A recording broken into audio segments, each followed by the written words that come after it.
This is Robert Weaver, and I just wanted to do my video today for you on the comparison between Nexis Uni and WestLaw. And I noticed right away with actually Nexis Uni is that I have to go in and actually change this every time to, I'm not sure exactly, that I want to look for cases and then put in the jurisdiction as that I want. So let's say we know that Tennessee is in the Sixth Circuit. I click that. Then I have to scroll down here and click on Tennessee as well. And for me to begin basically a search query where Westlaw actually has that already set up. I can set up my jurisdiction. I don't really have to do too much. The one thing I did do like about Nexis Uni is in here I have Grammarly put as an extension on my Chrome browser, and I do have this, just so you know, open in two separate browsers. It's not just one, so I could do a side-by-side comparison without having to switch back and forth and kind of confuse myself. So anyway, this Grammarly actually does show up, and while I'm typing in Nexis Uni, it actually does make spelling corrections. It suggests words while I'm actually typing. But I'm going to do a real quick just basic search and query here for you. Just kind of, and I'll try and explain why I like Westlaw over Nexis Uni. It's predominantly is I have to always go in and either pick that I want a case, my jurisdiction in Nexis, where I don't have to do that with Westlaw. The one advantage I did see right away with Nexis Uni is that the fact that I can search secondary sources, news sources, publications, stuff like that. Now, I'm assuming, off the main page here, as you can see, I can't go into any news articles, anything like that. It's predominantly Westlaw is dealing mostly, it seems, with judicial opinions or court decisions. It doesn't really use news articles or anything like that in regards to a search query. I think that would be the main difference between the two. And I mean, just the interface to me on Westlaw is a little bit more user friendly. It might just be because I'm more familiar with using this since I've started going to the U of M. I'm not that familiar with Nexis Uni or Lexis at all. It was not a program that I was actually using from the beginning. But let's say I needed to search for elements of negligence. So I'm going to put elements of negligence over here. I was having trouble typing this morning, so I restarted this video for you. Still having trouble typing. And as you see, it brings up basically two, but we're looking at here, it gives me my jurisdiction that I'm looking at. And on Nexis Uni, it doesn't tell me what jurisdiction I'm actually looking for or doing my search query in.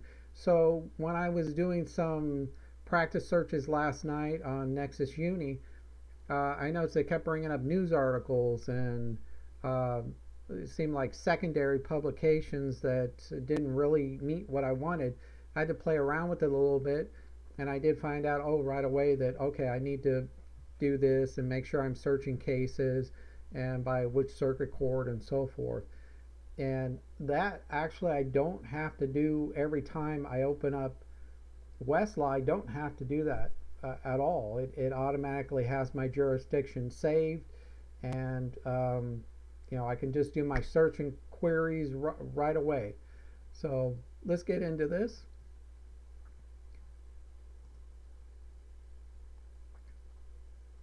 Let's see if it's going to bring up my cases here. My internet seems to be a little bit slow, so I do apologize about that.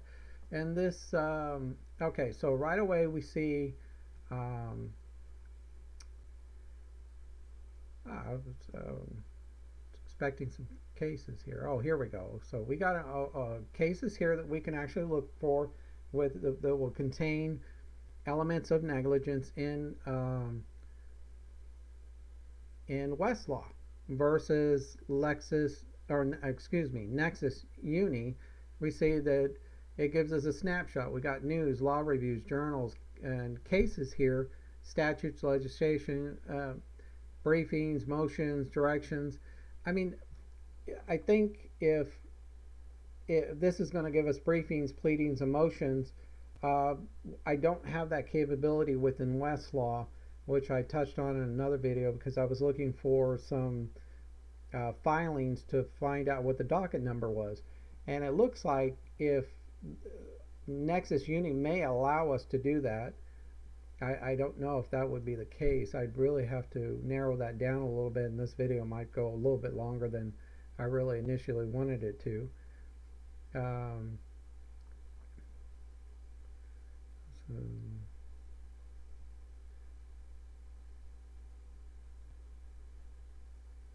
so that actually might be a good secondary source, but something that I didn't really see initially with Nexis Uni that could help me be able to maybe look for additional Boolean search terms or look at other cases in terms of negligence and maybe the elements that applied. It gives the 5 elements of negligence to prove that his or her emotional injuries were serious. This may actually give me a little bit more information to actually work from off of Nexis Uni versus Westlaw. So that could be one limitation with Westlaw, is it's not bringing up automatically secondary sources, or I have to look through judicial opinions, and we got trial court statutes and court rules, regulations, administrative decisions. There are some secondary cases here, but these, there are some briefs, so I mean, maybe I just needed to scroll down a little bit. But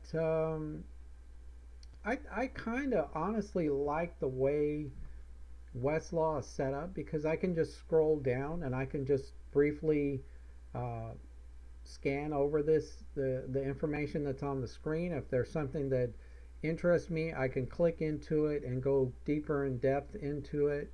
And um, yeah, and it's not as many steps. Like I look at, like if I'm looking at a case here, I can just kind of uh, scan the summary of what the case is. If it has something I think is going to work for me, I can click on it. And let's see, we'll go to Turnage and Oldham. Let's go to cases in I don't know why my computer is acting so weird. Here, let's see what Nexis brings up for cases. So I have to, so negligence.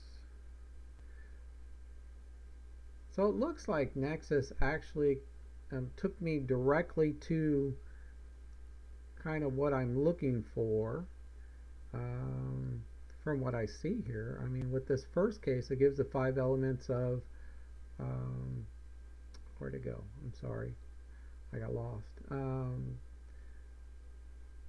But this is like negligent infliction of emotional distress. What if this was a case where it was a slip and fall? But it does give us right here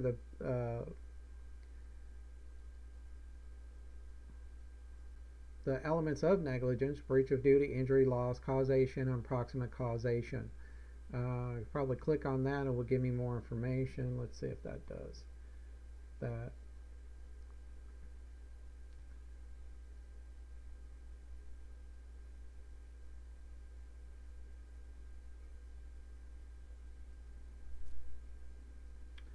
So we're looking at duty of act, duty of care. It's a little bit more see, I have to look around a little bit more to find out exactly what I'm looking for, and kind of where, if we look at Westlaw, I can just quickly just come down here. Normally, within the head notes here, it will actually just give me the elements that, yeah, see, under head note 8 here, under negligence, um, depending on the duty of care, breached, suffered injury, the defendant's conduct was cause and fact of the injury, and defendant was an approximate cause of the injury. So those are basically my 5 elements that I know I need right away within Tennessee. And if I wanted to go more in depth, I can click on negligence in general, elements in general. And these keys will actually take me, to a little bit more information. And I know there's key sites in Nexis Uni, and I just don't see here from the main page how I can gives me the case summary. It does give me some head notes. Let's see if there's anything real quick in these head notes. Pleadings, criminal.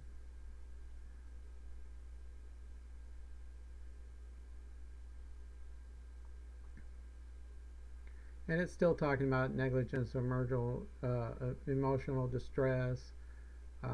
It's not giving me really general negligence. Um, this would probably be a really bad case. I would actually move out of this and probably look for something else, depending on, unless my case is emotional distress. That might be another Moline term I want to use to go deeper into my into the case. I might not, somebody could have slip and fall. Is there emotional distress because of the injury, or we might want to look at factors for that too. So it does have its good points and bad points. Me personally, I don't know. I guess because I've used Westlaw, I'm a little bit more familiar with it. I feel a little bit more comfortable with it. I feel like I can quickly just jump in, do my research. I can, um, store things up here in a folder. I have my history where I can just go back real quick and look at cases that, um, I may have done some preliminary research and said, oh, okay, I remember this other case that I can use. Oh, let me go back to my history, and I can quickly just scan through that and find that case that I need. And I don't really see that with Lexis, or I'm sorry, I keep saying Lexis, it's Nexis, and I don't really see that. I noticed I can click on Nexis Uni there, and that gets me back to the home page, just like with Westlaw. I can click on here, and that gets me back to the home page as well, or it should. There we go. So it takes me back to the home page, so I can do another search query. So I really enjoy Westlaw. It's probably more expensive to use. I'm not sure what the cost difference is for the two. Since we're university students, I don't have to pay for this. But yeah, I really like Westlaw. I think it narrows it down for me a little bit quicker.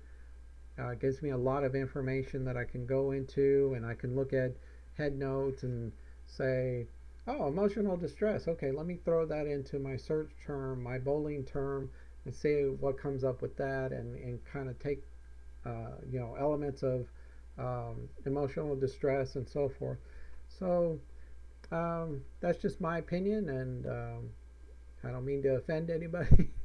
I'm sure I'll be using this if I go into law practice in the future. So I probably should become familiar with Nexis, and I'll probably be using this a little bit more going forward, rather than just relying solely on Westlaw. So anyway, thanks for watching this. That's my video, and take care.